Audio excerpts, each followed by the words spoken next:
ایک لڑکی نے یہ سوال کیا تھا کہ جینس پہننے میں اعتراض کیا ہے، ٹی شرٹ پہن کر ہم نکلتے ہیں تو اس میں آبجیکشن کیا ہے؟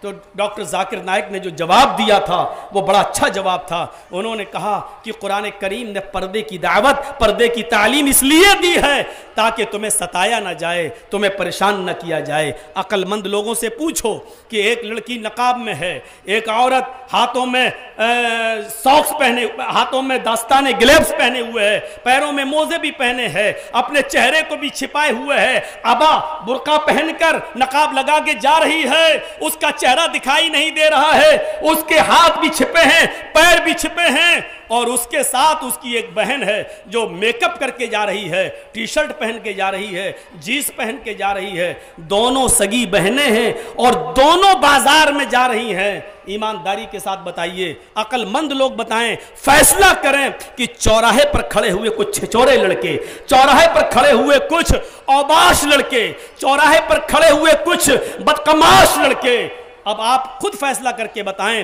کہ ان دونوں سگی بہنوں میں کس کو بری نظر سے دیکھیں گے اور کس کو گندی نظر سے دیکھیں گے۔ اس کا فیصلہ مجھے کسی سے پوچھنے کی ضرورت نہیں، آپ کا دل خود گوارا کر لے گا، ہمارا دل خود اندر سے گواہی دے گا کہ لڑکے اس لڑکی کو چھیڑیں گے جو جینس پہنے ہوئے ہے، جو ٹی شرٹ پہن کے جا رہی ہے۔ دیکھ لیجیے آج یو پی کا کیا حال ہے، دیکھ لیجیے آپ آج راجستھان کا کیا حال ہے، دیکھ لیجیے آپ ہریانہ کا کیا حال ہے، دیکھ لیجیے کہ ریپ کے کیسز کتنے بڑھ رہے ہیں، کتنے لوگ نکل کے احتجاج کی شکل میں سامنے آ رہے ہیں، اور ایک ہی مانگ، اب تو بال ٹھاکرے کے بھتیجے راج ٹھاکرے تک نے یہ اعلان کر کے کہہ دیا ہے کہ اگر عورتوں کی شرمگاہ کی حفاظت ممکن ہے، اگر عورتوں کو ان کے بلاತ್ಕಾರ سے بچایا جا سکتا ہے تو اس کے لیے ضروری ہے کہ اسلامی قانون کو نافذ کیا جائے اور سرے عام پتھروں سے مار مار کے بلاತ್کاری کو ختم کر دیا جائے۔ یہ آواز اس شخص نے اٹھائی ہے جو اسلام کو اچھی نظر سے نہیں دیکھتا ہے اور جس نے کبھی مسلمانوں کی تعریف نہیں کی ہے، جس نے مسلمانوں کو بھارت سے نکالنے کی آواز اٹھائی ہے، لیکن حقیقت یہ ہے کہ اسلام کے اس نظام کو اور اسلام کی اس حد کو، اسلام کی سزا کو اس نے دل سے تسلیم کیا ہے اور کہا ہے کہ بھارت کے اندر ریپ کے کیس، بھارت کے اندر بلاತ್کار کے کیس تبھی رک سکتے ہیں جب اس کو اسلام کے قانون کے مطابق سزا دی جائے۔ میری قوم کی بچیوں، میری قوم کی بیٹیوں، میری بہنوں، تمہیں اپنے آپ کو نہ صرف سنبھالنا ہے بلکہ تمہیں ایک آئیڈیل بننا ہے۔ تم اس ادارے سے پڑھ کر قوم کے اندر جاؤ گی، معاشرے میں جاؤ گی، سماج کے اندر جاؤ گی، تمہیں ایک آئیڈیل بننا ہے سماج کی عورتوں کے لیے۔ ہم لوگ مدرسے سے عالم بن کر جب نکلتے ہیں تو ہم صرف ایک فرد کے لیے ہوتے ہیں، لیکن آپ ایک معاشرے کے لیے عالمہ بن کر جاتی ہیں، آپ ایک معاشرے میں اصلاح کا ذریعہ بنتی ہیں۔ آپ کے لیے سب سے بڑی ذمہ داری یہ ہے کہ آپ سے جو نسل بڑھے گی آپ کو اس کی بھی تربیت کرنا ہے، آپ کو اس کی بھی تربیت کرنا ہے، آپ کو اس نسل کو بھی پروان چڑھانا ہے۔ کسی نیپولین نے کہا تھا کہ مدرس لیپ از فرسٹ کالج فار چلڈرن، ماں کی گود یہ بچے کا پہلا مدرسہ ہے، پہلی یونیورسٹی ہے۔ جو بچہ اپنی ماں کی گود سے اچھی تربیت لے کر نہیں نکلتا، جو بچہ اپنی ماں کی گود سے اچھی تربیت حاصل کر کے نہیں نکلتا ہے، وہ بڑے ہونے کے بعد بھی کسی بھی یونیورسٹی سے پڑھ کر نکال دو لیکن اس کو تربیت نہیں ملتی ہے۔ آپ کو اس چیز میں شرم نہیں آنی چاہیے۔ آج بھی بڑے بڑے بی اے اور ایم اے کرنے والوں کو، پی ایچ ڈی کی ڈگری لینے والوں کو سڑک کے کنارے دیکھا جا سکتا ہے کہ پینٹ کی چین کھول کر کھڑے ہو کر پیشاب کر رہے ہیں۔ یونیورسٹیوں نے ان کو وہ تمیز نہیں دی، بڑے بڑے کالج اور بڑے بڑے اسکولوں میں ان کو وہ تہذیب نہیں ملی جو تہذیب تمہاری گود سے مل سکتی ہے۔ امام احمد نے اپنی مسند کے اندر ایک صحابیہ کا واقعہ نقل کیا ہے کہ جب اس کے گھر میں کوئی بچہ پیدا ہوا، بچہ جب بھی پیشاب کرتا تھا تو اس کی ماں اس کی شرمگاہ پر پانی کا ایک لوٹا ڈال دیتی تھی، پانی کا ایک برتن ڈال دیتی تھی۔ وہ بچہ دھیرے دھیرے بڑا ہوا اور اس کا فرسٹ ڈے تھا، پہلا دن تھا وہ بچہ جب چلنے کے لائق ہوا، وہ بچہ جب چلنے کے لائق ہوا، پہلا دن تھا جب وہ کھڑا ہوا۔ ماں کہتی ہے جس دن میرا بچہ پیروں پر کھڑا ہوا اور پیشاب کرنے کی ضرورت اس کو پڑی، جب وہ پیشاب کرنے کے لیے جانے لگا تو میں دیکھ رہی تھی کہ میرا بچہ پیشاب کیسے کرتا ہے. وہ مائیں ذرا توجہ دیں جو آج بھی اپنے 3-3 اور 4-4 سال کے بچوں کا انڈرویئر، ان کا نیکر، ان کی چڈی اتار کے ان کو پیشاب کرواتی ہیں کھڑے ہو کر.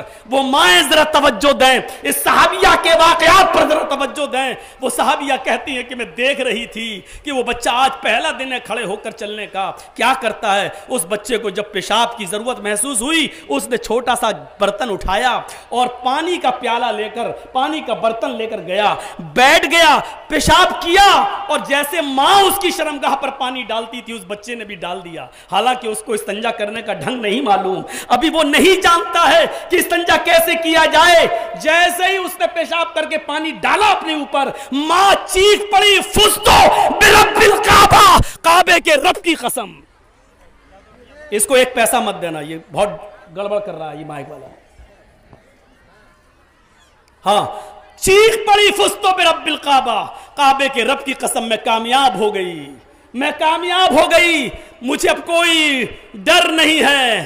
میں سمجھ گئی یہ بچہ میرے مرنے کے بعد میرے لیے دعا کر سکتا ہے، رب اغفر لی ولوالدی، میرے لیے بھی مغفرت کی دعا کر سکتا ہے اور اپنے باپ کے لیے بھی مغفرت کی دعا کر سکتا ہے. تو مائیں اس طریقے سے تربیت کیا کرتی تھیں اپنی اولاد کی. تمہیں عالمہ بننے کے بعد، فاضلہ بننے کے بعد پورے معاشرے میں بگڑے ہوئے عورتوں کے ماحول کو سنبھالنا ہے. تمہیں اپنی کوکھ سے جنم لینے والے بچوں کی اصلاح کرنا ہے، ان کو آئیڈیل بنانا ہے، ان کو حضرت آسمہ کی طرح، جس طرح انہوں نے اپنے بیٹے عبداللہ کو تربیت دی تھی کہ حضرت عبداللہ ابن زبیر کو جب حجاج ابن یوسف نے ان کی گردن کاٹ کر کعبے کی دیوار پہ لٹکا دی تھی تو وہ بڑھی آسمہ لاٹھی ٹیک کر آئی تھی اور حجاج کے سامنے کھڑی ہو کر کہہ رہی تھی، اللہ کی قسم میں کامیاب ہو گئی. میں نے اپنے بیٹے سے یہی کہا تھا کہ بیٹے، حجاج کی ظالم فوج کا مقابلہ کرتے ہوئے میں تیر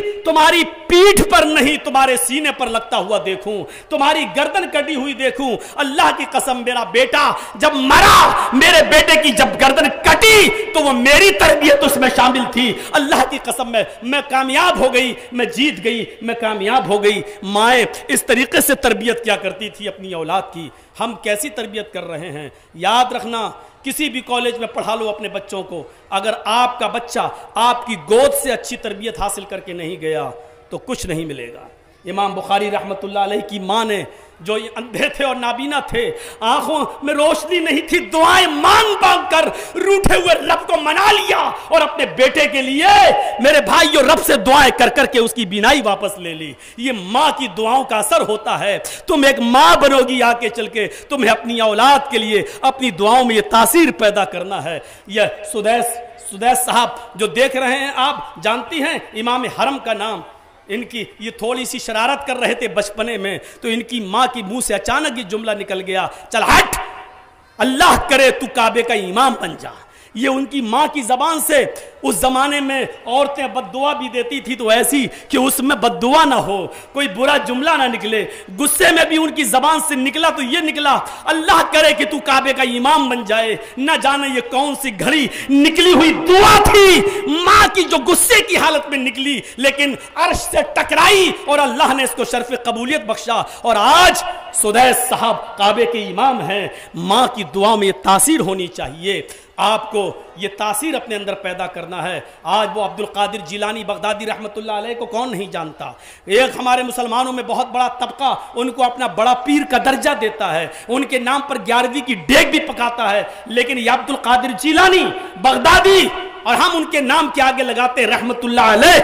اتنے بڑے بزرگ، اتنی بڑی ہستی، لیکن آپ کو معلوم ہونا چاہیے کہ ان کی ماں کی تربیت تھی ان کو اتنا بڑا بزرگ بنانے میں. جب یہ 12 سال کے تھے اور ایک قافلے کے ساتھ نکلے تو پورے چور اور ڈاکوؤں نے پورے قافلے کو لوٹا، لیکن ان کی ماں نے کہا تھا کہ بیٹے حالات چاہے کتنے بھی خراب ہوں لیکن کبھی جھوٹ مت بولنا. وہ چوروں نے، لٹیروں نے اس 12 سال کے بچے سے پوچھا تیرے پاس بھی کچھ ہے؟ اس نے کہا ہاں 40 اشرفیاں ہیں. کہاں ہیں؟ کہا میرے کرتے کے استر میں سلی ہوئی ہیں، میری ماں نے سل دیا تھا. استر پھاڑ کے دیکھا تو 40 اشرفیاں ملی. ان لٹیروں نے پوچھا کہ تم نے ایسا کیوں کیا؟ جب یہ چیز پیسے چھپے ہوئے تھے اشرفیاں تو تم نے کیوں بتائیں؟